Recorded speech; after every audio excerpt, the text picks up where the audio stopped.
It's exciting finally to get the CSRA underway, man. We had a bit of a break. We went to Duluth early, I think we went to Aurora mid-November, and then we were there through mid-December. And then since then, the weather hasn't really been conducive, so we've been off and just dying to get going again. So I'm pumped to be here, happy to be racing. I'm stoked to see a full gate, man. We got 24 pros, I think, today, so it's exciting. It's been a few years since we've had some consequences for having poor heats and stuff. You know, it's a possibility you could not make the main. So I'm excited. It's going to make us bring our A game, but I think we've been working hard in the off season, and I'm pretty happy to put it on the track and see where we end up anyway. Yeah, there's a bunch of guys from the SCM circuit, so we see them, 2-3 times a year, maybe Duluth, Valcour. So I'm excited to have them. They're all good guys. They've been around long enough that I know most of them, and it's exciting. Like I said, I enjoy racing, and I enjoy racing with good guys, and I think we got a really good group of them here. How do the tracks compare on flats to ski hills and also the different snow conditions? Yeah, the man-made stuff's a little more granular, right? So you get a pretty solid ice base underneath, so it's breaking through often, so you get a lot of square edges, where here it's all real snow that's been hauled in through a snowblower and a truck. So it's been broke up. If they stay on it with the groomer, it'll be nice and sugary and deep. I'd rather ride on this stuff. It's pretty clean. There's a lot of snow. There's not much sand or salt in it, which is really good.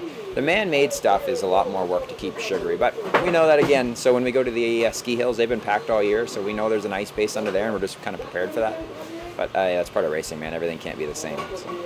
Yeah, you just got to adapt to it. You don't know what to expect. I guess you know what to expect when you go venue to venue. You can expect cold weather here. You can expect cold weather in Trois-Rivières or Valcour. But then you get maybe to some of our London events or Barrie events, it'll be a lot more, moderate temperature, I guess you could say. So we just adjust accordingly. We know what the snow is going to be like, packy or not, and just it's all good. We're ready for it either way.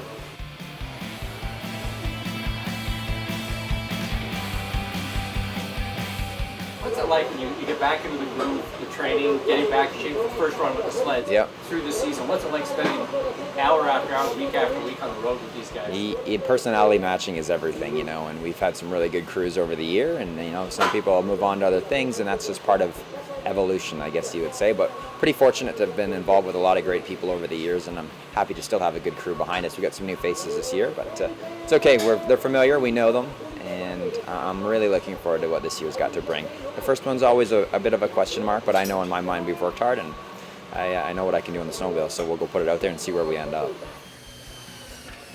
What's it like working on the race sleds? Well, it's early mornings, late nights, lots of work, lifting, thinking things out, working with my teammates. And because it's a race sled, we can't make any mistakes. We have to make sure the machine's set up for the rider. So whatever Ian asked for as far as feedback. So if the sled's not performing the way it should, there's a lot of testing that's involved. So we kind of have like a baseline package to go from.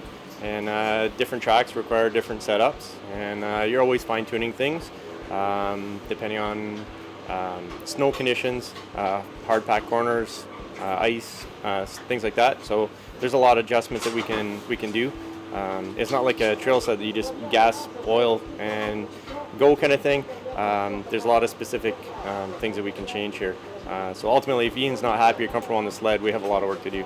If you basically take a look at maybe some footage from a snowcross race when say Ian comes back and Wayne or myself or somebody gets on the sled, so you have two people on the sled and they drive from the pits back to the trailer, you'll notice that even with two people on it, the rear suspension doesn't squat or sag.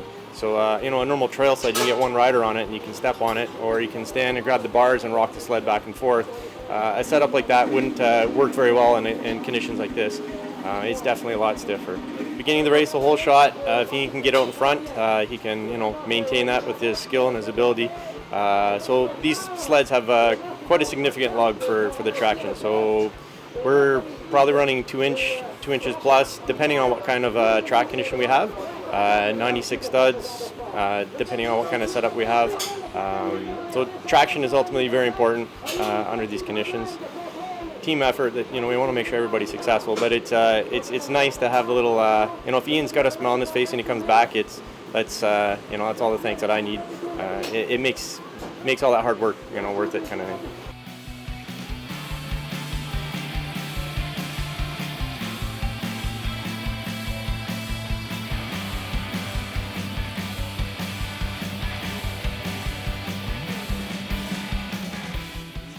You and I always talk racing.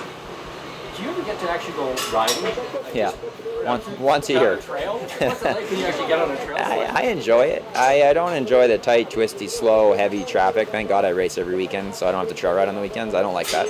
I enjoy going up here, actually, north. I'm from originally Northern Ontario, Sudbury area, so going there up here is great. I like the 401 on snow, so it's big, big trails and fast rides, and I enjoy that. So I try to get one or two of those in. Usually I go with Bruno from Sudbury Gervais, G-Force Racing. So he's always up for it, and then Andre and I sneak a ride in, Lauren. So between those two guys, that's about it. I try to poke around with my dad when I have some time, but it's a nice change of pace. Everyone wants to race when we go trail riding, and I'm like, dude, I'm just here to enjoy the ride for once. I actually don't have to race.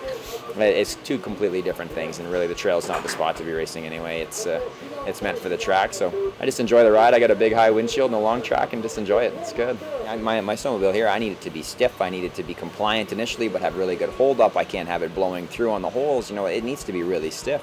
You jump on it, it doesn't really move, but I want my trail sled to be like a pillow. I want that thing just to float down the trail and enjoy the ride. I don't want to feel any bumps.